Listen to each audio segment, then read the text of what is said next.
The room fell silent the moment President Donald J. Trump entered the Apostolic Palace.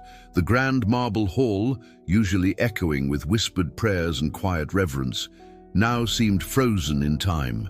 Flanked by aides, cardinals, and members of the international press, Trump walked with his familiar resolve toward the man in white at the far end, Pope Leo XIV. Cameras clicked, eyes watched. And then it happened. Trump extended his hand, a simple, respectful gesture. Pope Leo XIV looked at it, then at Trump, and without a word, turned his head away. No handshake, no smile, no explanation. The silence was thunderous. For a moment, no one breathed. Even seasoned reporters lowered their cameras, unsure if they had just witnessed a diplomatic misstep or something far deeper. It was not a moment of theater, it was a moment of revelation. Before you read what followed and how this moment set off a wave of quiet unrest across the Christian world, make sure to subscribe to this channel. What you're about to read has been hidden from public headlines until now. It took mere seconds, but the emotional weight of that refusal stirred something in the room. Trump did not flinch. He held his hand for a heartbeat longer, then slowly lowered it. His eyes, steady and searching, met the Pope's again, but this time not as a politician, as a man. Those close enough said they saw something change in Trump's expression. Not anger, not confusion, resolve. The rest of the meeting was short, scripted remarks, no joint prayer, no final blessing. Hours later, White House staff avoided questions. Vatican spokesman said only, "The Holy Father remains committed to dialogue." But among the few American observers present, the message had already landed with spiritual force. Something is shifting. And for many Christians watching, especially in America, the handshake that never happened became a symbol of something greater. A divide not between church and state, but between truth and compromise. Back at the hotel that evening, President Trump sat in the suite's armchair, still in his navy suit. The television was muted, the news cycle rolling, but no sound. Just images of the meeting, slowed down, replayed, dissected by analysts who didn't understand what had really happened. He leaned forward and opened the Bible he carried during all his travels, a gift from his mother. Inside the cover was a handwritten note. "When men turn away, God leans in." That phrase had never felt more alive. The next morning, quiet murmurs echoed through political circles in Rome. The Vatican's decision not to offer the traditional farewell blessing had caught more attention than they had anticipated. Among conservative cardinals, concern was growing. And not just about optics. A senior bishop from Poland reportedly said, "That moment, it will not be forgotten. He came with honor." He left in silence. Back in Washington, conservative leaders and pastors flooded social media with reactions. Evangelical networks replayed the footage, contrasting it with past visits from world leaders who had received warm welcomes, open arms, and solemn prayers. For many, the silence of the Pope was not neutrality. It was a statement. And yet, Trump remained composed. In a brief, impromptu address from the airport before boarding Air Force One, he simply said, "I've shaken the hands of kings, soldiers, workers, and children. I never needed one handshake to know who I am or whom I serve." It's in moments like these, when dignity is met with silence, that truth finds its clearest voice. If this story resonates with your heart, subscribe to this channel. The facts you're about to discover go deeper than headlines. That night, back on American soil, a pastor in Georgia began his Sunday sermon, not with scripture, but with a question. What kind of world refuses a hand extended in peace? No one answered aloud, but in thousands of churches, homes, and hearts, the question lingered. 3 days after the Vatican meeting, President Trump convened a private roundtable at the Eisenhower Executive Office building. It wasn't on the public schedule. No media, just a handful of men and women, pastors, veterans, business owners, and one rabbi. invited for one reason, to talk about what they saw, what they felt. Sitting at the head of the table, Trump didn't speak first. He listened. It was the rancher from Texas who broke the silence.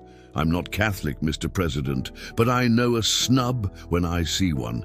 And I know what it means to stand firm when the world wants you quiet." Heads nodded. A woman who ran a Christian orphanage in Ohio followed. That moment on TV, it hurt, because we knew what it meant, and because we knew you didn't deserve it. Trump leaned forward. "Do you think others saw it that way?" The rabbi answered. "They did. And not just Christians, people who still believe in honor, they noticed. It wasn't anger that filled the room. It was clarity, the kind that comes when people feel their convictions being questioned in the open. That evening, in a letter to supporters, Trump wrote only this: "I've never been perfect, but I've never stopped standing, not for applause, for truth. Are you still standing even when the world turns its back? Subscribe to this channel, because what follows in this story shows that standing for truth always has a cost, but also a reward." Meanwhile, in Rome, murmurs continued. Cardinal Pellegrini, a respected theologian known for his conservative voice, gave a homily that raised eyebrows. "When leaders reach in humility and are met with silence, it is not they who are shamed, but we." The crowd in the cathedral rose in quiet reverence. Something deeper was beginning to stir. By the end of the week, footage of the non-handshake had been viewed over 40 million times. It wasn't just American Christians watching. All over the world, in Brazil, Poland, South Korea, believers saw something in that moment that resonated far beyond politics. In Indiana, a young veteran named Luke posted a video from his kitchen. "I've never been the most religious guy," he said, "but when I saw that, I saw a man being dismissed for what he believes. And I've been there." His video was shared nearly 1 million times. Churches began organizing prayer nights, not in anger, but in reflection. "We're not against anyone," one pastor in Alabama said, "but we have to ask, what are we allowing our silence to endorse?" Meanwhile, Pope Leo XIV made no public mention of the encounter. But those close to the Vatican noted something unusual. For the first time in over a decade, a scheduled audience with American evangelical leaders was quietly postponed. The silence continued. Back at Mar-a-Lago, Trump took the stage during a private donor dinner. No teleprompter, no script. "I'm not here tonight to defend myself," he said, "because the truth doesn't need defense. It needs witnesses. Are you one of them? If your heart still burns when faith is tested, subscribe to this channel. What we'll reveal next connects dots the media refuses to touch." In the crowd that night was a widowed nurse from Wisconsin. Afterward, she wrote on her Facebook page, "I didn't vote for a pastor. I voted for someone who wouldn't bow, and I still believe I did the right thing." Within days, her words had reached Washington and beyond. Mainstream media largely dismissed the incident. "Just an awkward moment," one anchor said, "nothing more." But Americans knew better, especially those who had long felt that their faith, values, and way of life were slowly being erased in silence. The clip kept spreading, not just among conservatives, but in quiet Bible study groups, Sunday schools, and even nursing homes, where elderly Christians gathered around tablets and whispered, "Did you see that?" In Pennsylvania, a retired coal miner named Gerald stood up during a men's fellowship and said, "That look on Trump's face? I've worn it." When you reach out hoping for unity and someone treats you like you're the problem, that's not politics, that's spiritual. Word was getting around. A conservative bishop from Kenya released a recorded message. "America must remember, the world watches how it treats its faithful, and how its faithful are treated by others." Back in Florida, Trump received a handwritten letter from a 12-year-old girl in Oklahoma. It read, "Dear Mr. Trump, I saw what happened. My pastor said Jesus was also rejected, and I think that means you are doing something right." He kept it in his coat pocket for days. If this quiet movement of faith and truth touches you too, subscribe to this channel, because what you're reading is not just a report, it's a rising.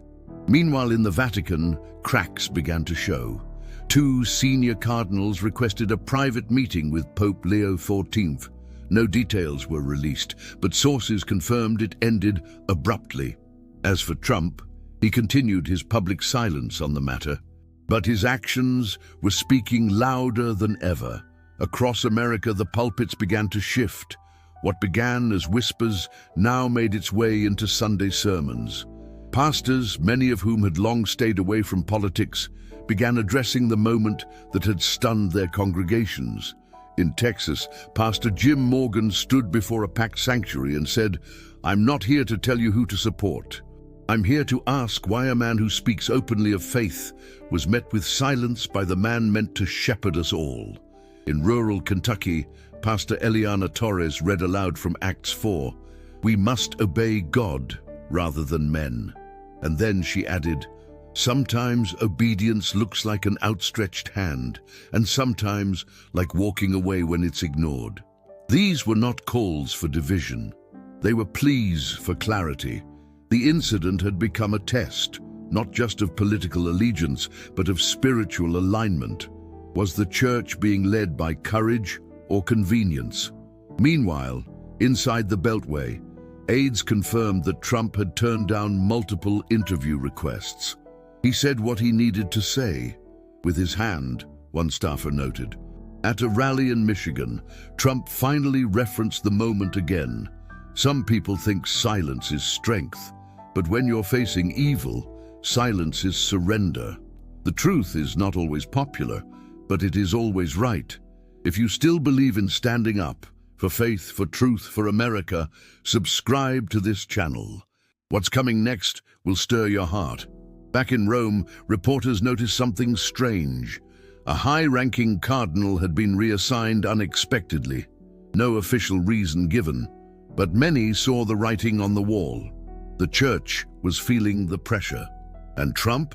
He was preparing to speak again, this time not to a pope, but to the people. It started as a small idea, a gathering of believers, veterans, and working families on the National Mall. No big names, no celebrity speakers, just people who still believed in something more than headlines.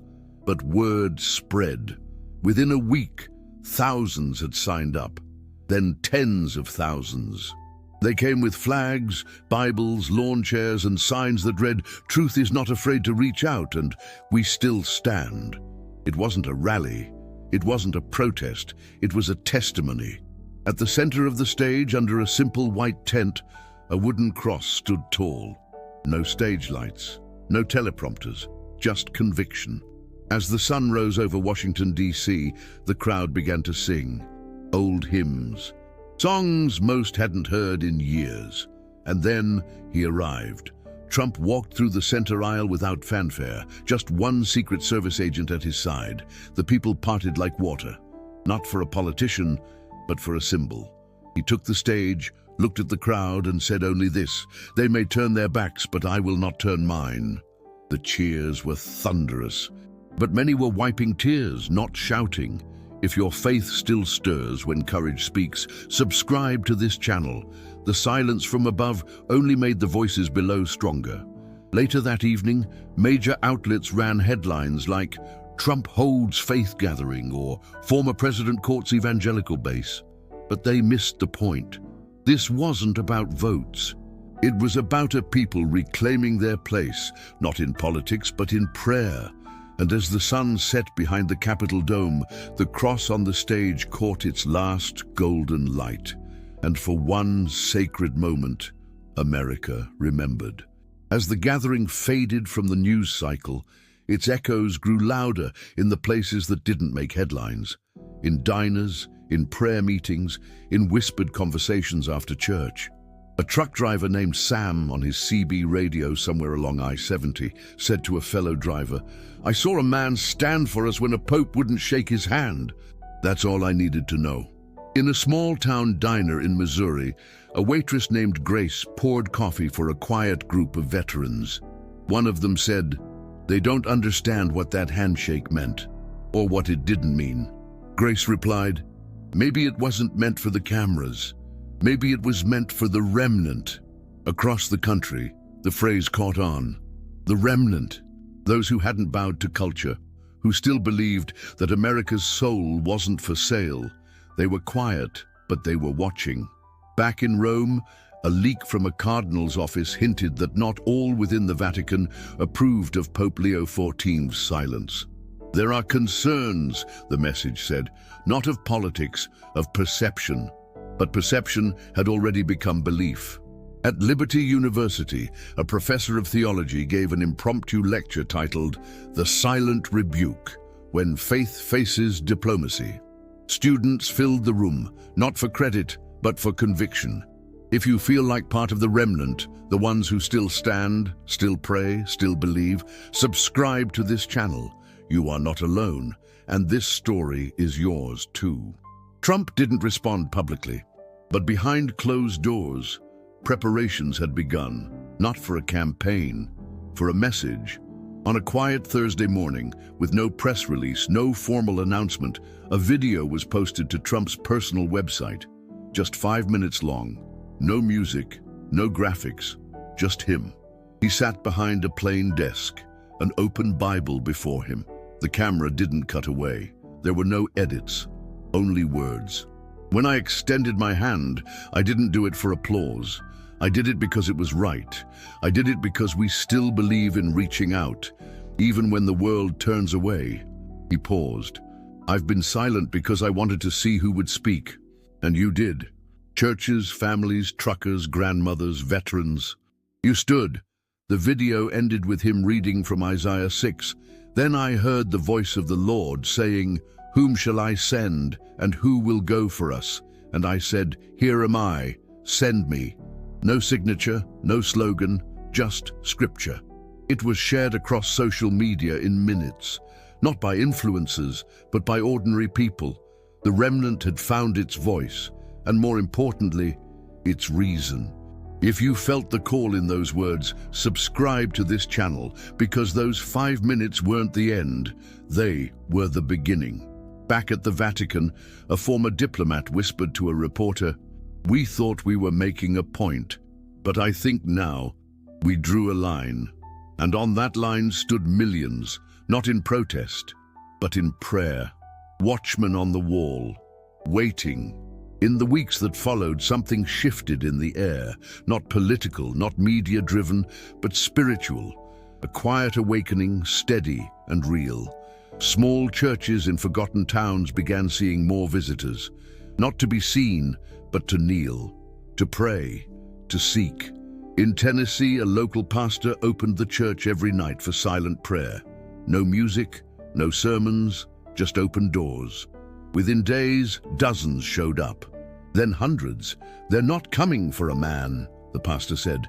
"They're coming because the Spirit stirred when silence tried to speak louder than truth." Meanwhile, inside the Vatican, questions were growing. The Pope had still not addressed the moment. But inside sacred halls, pressure was mounting. A letter, unsigned but clearly from a senior figure, began circulating online. "The shepherd who will not touch the hand of the sheep cannot claim to carry their burdens." The statement was never verified, but it didn't need to be. Truth doesn't wait for signatures. At Liberty University, theology students formed a prayer chain. Each took a 1-hour shift through the night, praying for their country, their faith and clarity in the church. Back in Florida, Trump spoke privately to a group of pastors. "I don't want followers. I want men and women who fear God more than headlines." The fear of God is the beginning of wisdom. If you're still with us, subscribe to this channel. Because in these times, the remnant grows when truth refuses to bow. And still, Pope Leo XIV said nothing. But his silence had become the loudest voice of all. A line had been drawn. And now, the world was watching who would cross it. The awakening wasn't confined to cathedrals or capital cities. It reached cornfields and coal towns, back roads and border states. America was stirring, and not because of politics, but because of principle. In Iowa, a farmer named Reuben built a cross from old fence posts and placed it at the edge of his property. He didn't say a word, but within a week, his neighbors had placed candles, flags, and handwritten prayers at its base. "I just wanted to remind folks who we are," he said. In West Virginia, a retired schoolteacher organized weekly readings of the Declaration of Independence, followed by group prayer. No speeches, no campaigns, just reverence. Meanwhile, a quiet tension simmered in Europe. Vatican observers noted that Pope Leo XIV had cancelled 3 public appearances in a row. His health, they said. But insiders hinted it was something else. "He's watching," one aide confessed. Watching what? The rise of something unexpected, a moral resistance not rooted in defiance, but in devotion. Back in America, the number of small-town baptisms began to rise. Pastors reported that altar calls once answered by 1 or 2 were now met with full aisles. And Trump? He still hadn't announced anything. No press conferences, no declarations, just presence. If you still feel this fire burning, not from headlines but from hope, subscribe to this channel, because the next chapter in this story belongs to you. And somewhere, beyond camera flashes and editorials, a truth whispered through the fields of Reuben's farm, through pews and pages. We are still one nation under God, even when the world looks away. The silence from Pope Leo XIV had now stretched into its 2nd month. For the world, it became routine. For the faithful, it became revealing. Was it fear? Was it pride? Or was it something more troubling? Indifference.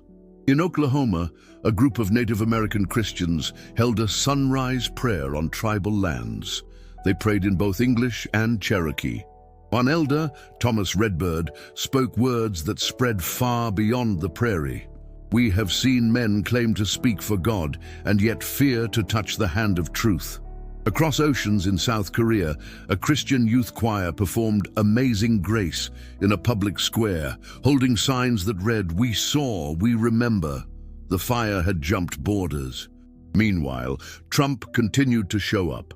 Unannounced visits to churches, quiet dinners with pastors, kneeling beside veterans at grave sites. He never mentioned the Vatican. He didn't have to. His silence had become its own sermon. In an interview, a young pastor in North Carolina said, "He didn't just get rejected by a man, he got affirmed by a people. The world may forget, but heaven doesn't." If you're still walking this path with us, subscribe to this channel, because the closer we get to the end, the clearer the purpose becomes. One night, during a quiet moment at a chapel in Florida, Trump lit a single candle and sat alone. No press, no speeches, just stillness. Some said they saw tears, others said they saw prayer, but all agreed. He was no longer waiting for the world. He was walking with God. By early spring, murmurs inside the Vatican grew harder to contain. A group of European bishops released a carefully worded letter urging visible gestures of reconciliation among global leaders of faith. While no names were mentioned, the message was clear, and still Pope Leo XIV remained silent, but God was no longer silent among the people. In Louisiana, a 17-year-old high school student named Danielle organized a lunchtime prayer circle. What began with 5 students grew to over 300 in 2 weeks. Teachers began joining. The principal wept. "It wasn't about Trump," Danielle said. "It was about truth. It was about feeling seen." At a nursing home in Arizona, a retired missionary named Martha was asked why she cried watching the video of the rejected handshake. "Because I've spent my life reaching out, and I know what it feels like when someone pulls away." Across the country, Bible sales began to rise again, especially large print editions. Trump, now rarely in the news, was everywhere in spirit. His presence had moved beyond the political. "We're watching a man become a movement," said a pastor in Montana, "not because of what he says, but because of what he didn't walk away from." If you've stayed with us through this story, subscribe to the channel, because you're not just reading, you're part of something rising, something real. In Rome, insiders said Pope Leo XIV had begun writing a private letter, but letters don't always come in time. And in America, the faithful were no longer waiting for permission. They were standing.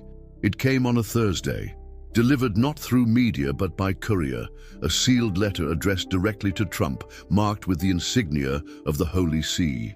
Pope Leo XIV had finally responded.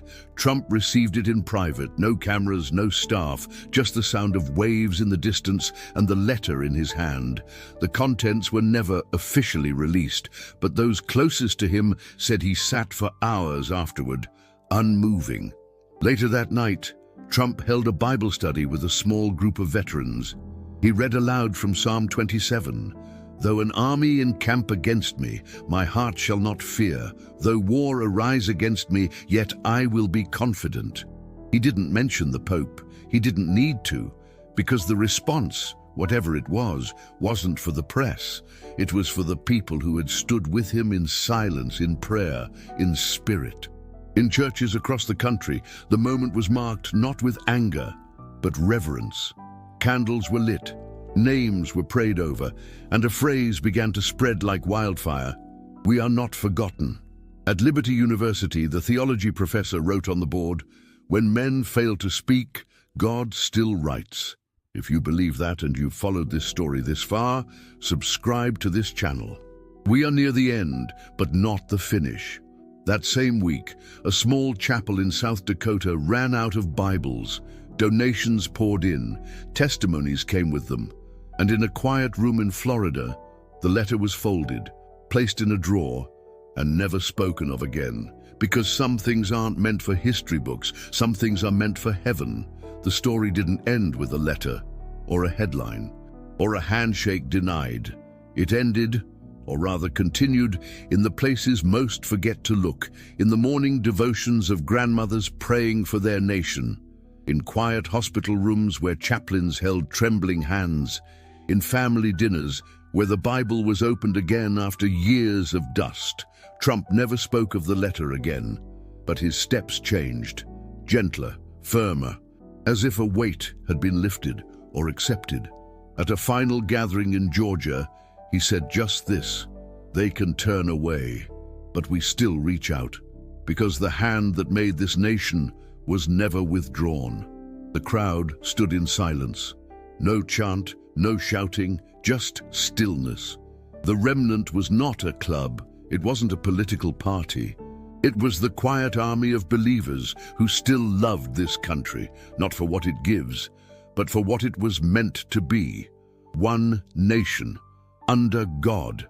If this story stirred something in you, something old, something sacred, subscribe to this channel, not for politics, but for purpose.